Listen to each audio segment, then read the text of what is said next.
Après avoir cité de façon globale les 9 conditions de la prière, mes frères, mes sœurs, essayons de les comprendre. La première condition, c'est l'islam. Comme les savants disent, que l'islam, son contraire, c'est la mécréance. Sachez, chers bien-aimés en Allah, que al-kafiru amaluhu mardoudun. Le kafir, lui, ses actions ne sont pas acceptées par Allah tabaraka wa ta'ala. Wa la tuqbalu as-salat illa min muslim. Et la prière n'est pas acceptée sauf de la part d'un musulman. Donc, la première condition, c'est être musulman. La condition sine qua non pour tes actes d'adoration, c'est que tu attestes qu'il n'y a de Dieu qu'Allah et que Muhammad sallallahu alayhi wa sallam est son serviteur et son messager. Quoi de plus juste, mes frères? Quoi de plus juste, mes sœurs? Celui qui a créé les cieux et la terre, si on ne le reconnaît pas comme celui qu'on doit adorer, comment est-ce qu'on va accomplir des actes qu'il va accepter? On doit le reconnaître lui seul, comme on l'a reconnu qu'il est celui qui a créé les cieux et la terre, qu'il est celui qui nous donne notre subsistance, qu'il est celui qui nous donne nos biens, tout ce que nous avons. Alors on doit également le reconnaître dans l'adoration de façon unique. Il est seul, le seul à être adoré. Pas d'intermédiaire et on ne l'associe pas. Il n'a pas d'égal. Donc, être musulman, c'est la première condition pour que ta prière soit acceptée. Et être musulman, c'est quoi? C'est le fait que tu dises la ilaha illallah. Tu attestes qu'il n'y a point de Dieu à part Allah et que Muhammad est le messager d'Allah tabaraka wa ta'ala.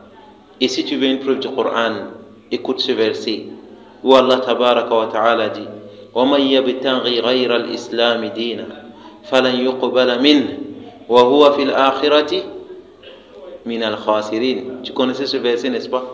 Naam.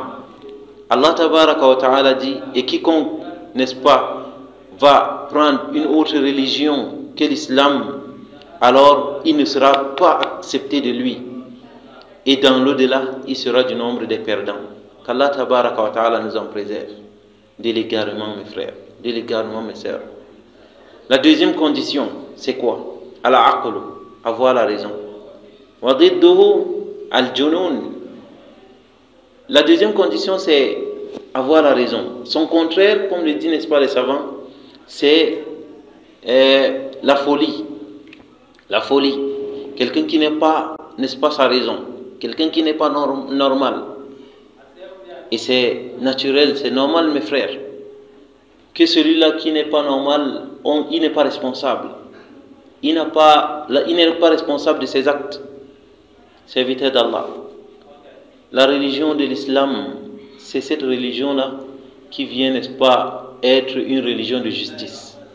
Comment est-ce qu'on va prendre en compte ce que quelqu'un qui n'a pas la raison a dit en considération? Comment est-ce qu'on va prendre, n'est-ce pas, cela en considération? Non, ce ne sera pas juste. Et le prophète sallallahu alayhi wa sallam l'a dit dans un hadith que la plume est levée pour 3 types de personnes.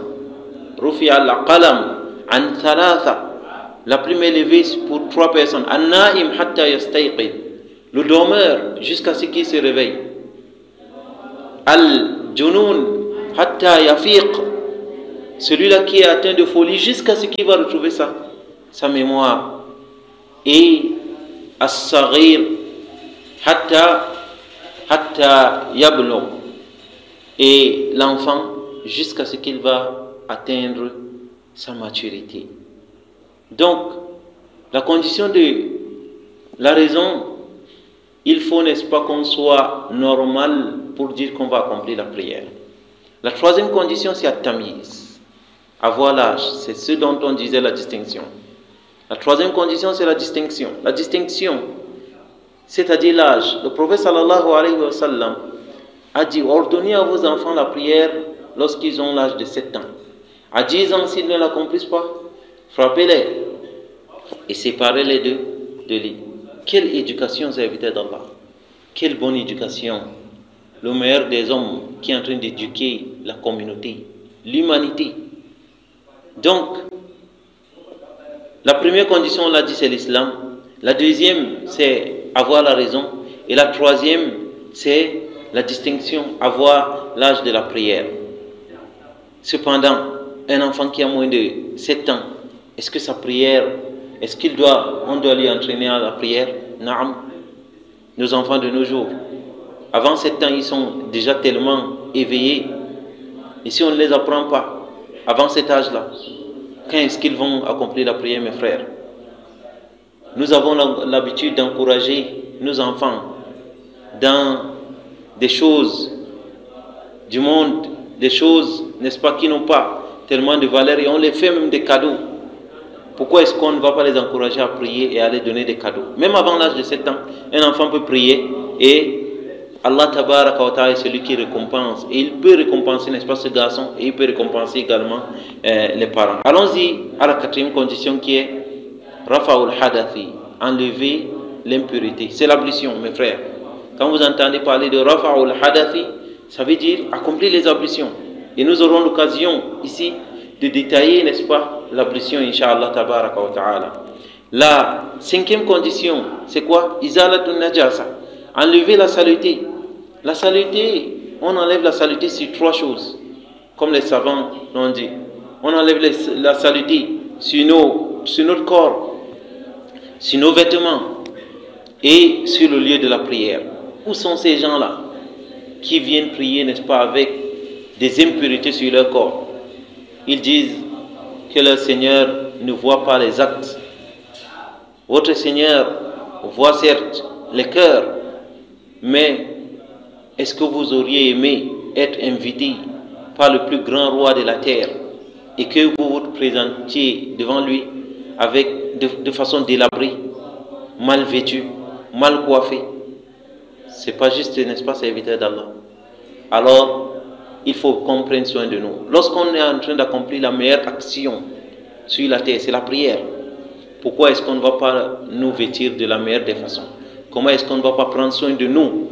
C'est une question. Donc, on a, n'est-ce pas, cette condition-là qui est enlever la saleté sur notre corps, sur nos vêtements et sur le lieu de la prière. La 6e condition, c'est satrul aura, cacher sa nudité. Le musulman ne va pas accomplir la prière étant nu. Allah Tabaraka wa Ta'ala dit Khudhu zinatakum inda kulli masjidin, et portez vos plus belles parures. Ou lorsque vous êtes dans des mosquées, lorsque vous vous apprêtez à prier.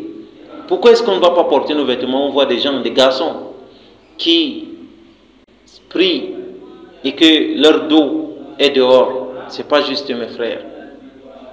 La condition n'est pas accomplie. La nudité de l'homme va du nombril jusqu'au genou. Et c'est meilleur pour l'homme de se couvrir, n'est-ce pas, les épaules, le torse, lorsqu'il est en train de prier. Il est quand même devant le Seigneur de l'univers. Pour ce qui est de la femme, c'est tout son corps, à l'exception de son visage et de ses 2 mains. Et il est permis, il est recommandé à la femme de se couvrir totalement lorsqu'elle est dans un lieu public. Même le visage, qu'elle couvre le visage lorsqu'elle est en train d'accomplir la prière. On a compris? Alhamdulillah. La 7e condition, c'est de khulul waqti. Faites très attention, mes frères, mes chers sœurs. Il faut prier à l'heure. La prière a été révélée, a été descendue, et comme Allah Tabaraka wa Ta'ala a dit, Inna as-salata kanat 'ala al-mu'minina kitaban mawquta. La prière est pour les croyants une prescription à des heures bien déterminées. Il y a une heure d'entrée, il y a une heure de sortie. Pas question de regrouper les prières, mes frères. Tu serais hors, parce que la condition n'a pas été remplie.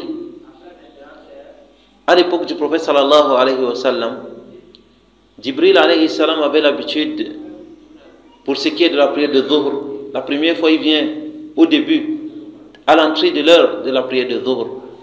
Et la prochaine fois, le lendemain, quand il vient à la sortie. Et quand le prophète sallallahu alayhi wa sallam lui questionne, il dit que la prière de Dhuhr est entre ces 2 moments. Ça veut dire entre son heure d'entrée et entre son heure de sortie.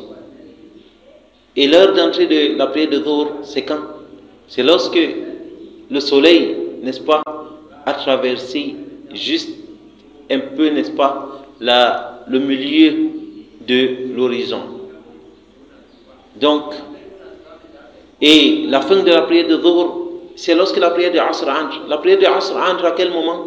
Lorsque l'ombre de chaque chose et la taille de l'ombre de chaque chose est égale à cette chose-là elle-même. Vous pouvez tester à la maison, ou bien dans les bureaux, ou n'importe où. Lorsque votre ombre a la même taille que vous-même, il est l'heure de Asr et l'heure de Dhuhr est sortie. Le musulman n'a pas le droit de prier en retard. Faites l'effort de prier aux premières heures et en groupe, mes frères et sœurs. L'entrée de l'heure, celui qui prie avant l'heure n'a pas prié. Celui qui prie après l'heure, il est dans les péchés. Allah tabaraka wa ta'ala menacé. Allah le Très-Haut a menacé ceux-là qui négligent leur prière, c'est-à-dire qui prient en retard. Fawailul lil musallin. Malheur à ceux qui prient. Alladhina hum an salatihim sahun. Ceux-là qui prient tout en négligeant leur prière, ils prient à l'heure qu'ils veulent. Qu'Allah tabaraka wa ta'ala nous pardonne. La 8e condition et avant-dernière, c'est s'orienter vers la Qibla. Naam, mes frères et sœurs, on ne prie pas en regardant dans n'importe quelle direction. Allah tabaraka wa ta'ala nous a ordonné à son prophète bien-aimé, sallallahu alayhi wa sallam, de s'orienter vers la Kaaba. La Kaaba, qui est, n'est-ce pas, la Qibla, qui est, n'est-ce pas, cette maison qui se trouve où? À la Mecque. Donc tous les musulmans du monde entier, où qu'ils soient, doivent, n'est-ce pas, se tourner vers cet endroit. Si tu te tournes vers une autre direction, alors ta prière n'est pas valide. Pourquoi? La condition n'est pas respectée. Et la 9e et dernière condition, c'est l'intention, mes frères. L'intention. Et j'attire l'attention de mes frères et sœurs ici. L'intention, ce n'est pas une formule que tu vas formuler avec ta langue, mon frère, que tu vas formuler avec ta langue, ma sœur. L'intention se passe dans le cœur. Sa place, c'est le cœur. Et le prophète sallallahu alayhi wa sallam ne l'a pas prononcé. Donc prononcer l'intention, c'est une innovation qu'Allah tabaraka wa ta'ala nous en préserve. Donc l'intention, c'est ce qui se passe dans le cœur. Je vous prends un exemple. Avant de m'asseoir à cet endroit, j'avais l'intention déjà. Mais est-ce que lorsque je viens m'asseoir, je dois dire, je fais l'intention de m'asseoir? Ce n'est plus l'intention. Et si vraiment vous voulez des formules pour les intentions, alors préparez-vous à acheter des tomes et des tomes de cahiers pour recopier des intentions. Parce qu'il y a tellement de choses. Tu ne fais rien sans intention, mon frère. Pour ce qui est de la prière, tu renouvelles juste l'intention que tu avais déjà. Au moment où tu te prépares à faire comment? Takbiratul Ihram, qui est la première chose dans la prière. Qu'Allah tabaraka wa ta'ala nous pardonne pour toute erreur que nous avons dit ici. Et tout bien que nous avons dit, qu'Allah nous récompense. Nous attendons les questions des frères et des sœurs dans nos forums, dans nos groupes. Et Inch'Allah, vos questions vont compléter notre cours d'aujourd'hui. Barakallahu fikum bil istima'. Qu'Allah vous récompense pour votre écoute. Et prenez soin de vous. Wa barakallahu fikum. Wassalamu alaikum wa rahmatullahi wa barakatuh.